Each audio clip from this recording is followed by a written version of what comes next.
Have you ever felt like the more you think deeply, the more isolated you become? That the more you understand, the less people want to listen? It's not just in your head. Society has always feared deep thinkers, not because they are wrong, but because they see what others don't want to. History proves it.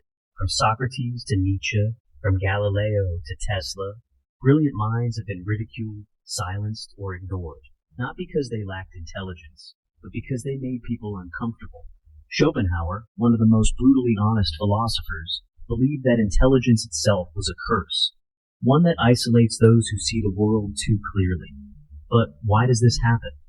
Why does society resist those who think differently? The answer lies deep within human psychology. Think about this. When you stand next to someone who is physically strong, you don't necessarily feel weak. You admire their strength. When you meet someone who is rich, you might envy them, but you don't feel personally attacked. But when you encounter someone who is intellectually superior, something strange happens. Psychologists call this the mirror effect. A deep thinker does not just introduce new ideas, they reflect back the limitations of those around them. And people don't forgive that easily. The mere presence of someone who thinks deeply can make others feel inadequate, even if the deep thinker says nothing at all. But why does this happen? Why does intelligence, more than any other kind of superiority, provoke such discomfort? To understand this, let's consider how our minds process different forms of superiority. When someone is physically stronger, we might see them as a leader or protector. When someone is wealthier, we might admire their success or aspire to achieve something similar. These qualities, strength, wealth, beauty, are external. We recognize them, but they don't necessarily challenge our core self-perception. However, intelligence operates differently. Unlike physical strength or material wealth, intelligence is deeply tied to identity. We define ourselves by our thoughts, our beliefs, our understanding of the world. When we meet someone who thinks on a deeper level, someone who questions what we take for granted, it can feel like a direct attack on our sense of self. Instead of admiring intelligence, many people subconsciously resist it, not because the deep thinker is arrogant or dismissive, but because their very presence forces others to confront their own limitations. This is why, throughout history, deep thinkers have been pushed to the fringes of society. Their insights don't just challenge ideas, they challenge egos. And human beings by nature will do almost anything to protect their ego from discomfort. Take a moment to reflect on your own experiences. Have you ever tried to introduce a deep or complex idea in a casual conversation, only to be met with blank stares or awkward silence? Have you ever noticed how people quickly shift topics when discussions move beyond surface-level chatter? This is not just coincidence, it's a defense mechanism. When people encounter a deep thinker, their mind goes into self-preservation mode.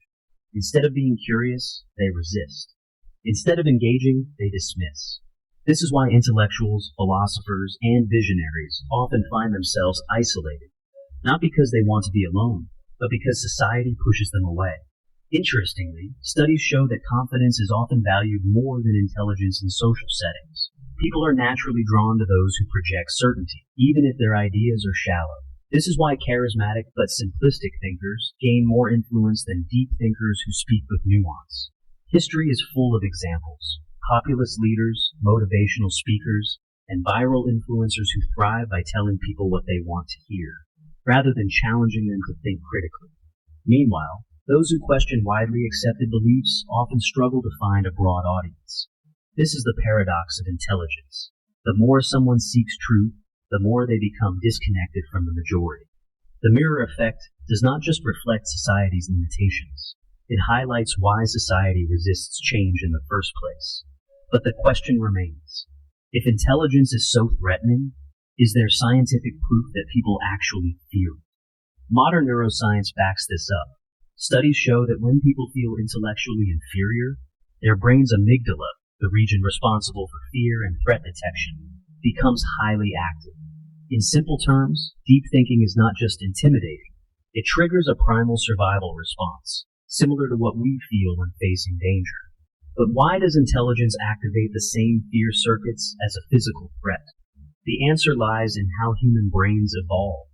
For most of human history, survival depended not on being the smartest person in the room, but on being accepted by the group. Our ancestors thrived in tribes, where social harmony meant safety. Being rejected by the group could mean death, as isolation led to vulnerability. This is why human brains are wired for social acceptance over intellectual pursuit. When someone highly intelligent enters a social setting, they unknowingly disrupt the tribal balance. Their presence challenges existing ideas, social norms, and group dynamics. This triggers the brain's defense mechanism, as if facing a potential enemy rather than just a deeper thinker. This is why many deep thinkers feel isolated, not because they lack social skills, but because their intelligence makes them stand out in a world that values fitting in over standing out. A 2021 study at Stanford University uncovered something even more shocking. The rejection of deep thinkers is context dependent. When people interact with an intellectual one-on-one, they feel less threatened. But in group settings, the threat response spikes dramatically. Why? Because social status becomes more important in groups. People don't just react to intelligence itself. They react to how others perceive them in comparison. If someone feels outshined by a deep thinker, they instinctively try to undermine or exclude them to protect their social stand. This explains why deep thinkers often find genuine conversations in private settings, but struggle to engage in large social environments. Psychologists have identified several cognitive biases that further explain why intelligence is often met with resistance. The Dunning-Kruger effect. People with low ability often overestimate their intelligence, while highly intelligent people tend to doubt themselves. This creates friction. Those who know little often believe they know more than they do, leading them to dismiss deeper thinkers. Status quo. Bias. The human brain prefers familiar ideas over new, complex truths. Intelligence often introduces disruptive thoughts, which make people uncomfortable. The backfire effect. When people are confronted with information that contradicts their beliefs, they don't change their minds. They double down on their existing views. Deep thinkers often face this reaction when they introduce challenging ideas. In the digital age, social media has amplified this rejection of intelligence. Algorithms prioritize engagement over depth, meaning that controversial, emotionally charged content spreads faster than thoughtful, well-reasoned arguments. Take a look at the most viral content. Simple, catchy, and often misleading soundbites outperform nuanced discussions. The more intellectual someone is, the harder it is for them to compress deep ideas into bite-sized, viral-friendly content. As a result, society increasingly favors entertainment over enlightenment, making it even more challenging for deep thinkers to find widespread acceptance. So, what does this mean for deep thinkers? The rejection of intelligence isn't just social. It's biological, psychological, and cultural. It is built into human nature, reinforced by group dynamics, and magnified by modern technology. This doesn't mean deep thinkers should stop sharing their ideas, but it does mean that they need to understand the forces working against them. But if society resists intelligence, what does it actually embrace? The answer lies in comfort, a world where predictability is preferred over truth. Arthur Schopenhauer, one of the most brutally honest philosophers in history, believed that intelligence is not a gift, but a curse. Unlike other thinkers who saw intelligence as the key to success, Schopenhauer argued that the smarter a person is, the more they will struggle to connect with society. But why? What makes intelligence such a burden? Schopenhauer's philosophy was built on a concept he called the will, a blind, irrational force that drives all human behavior. According to him, most people live their lives controlled by the will to live, meaning they seek pleasure, comfort, and survival above all else.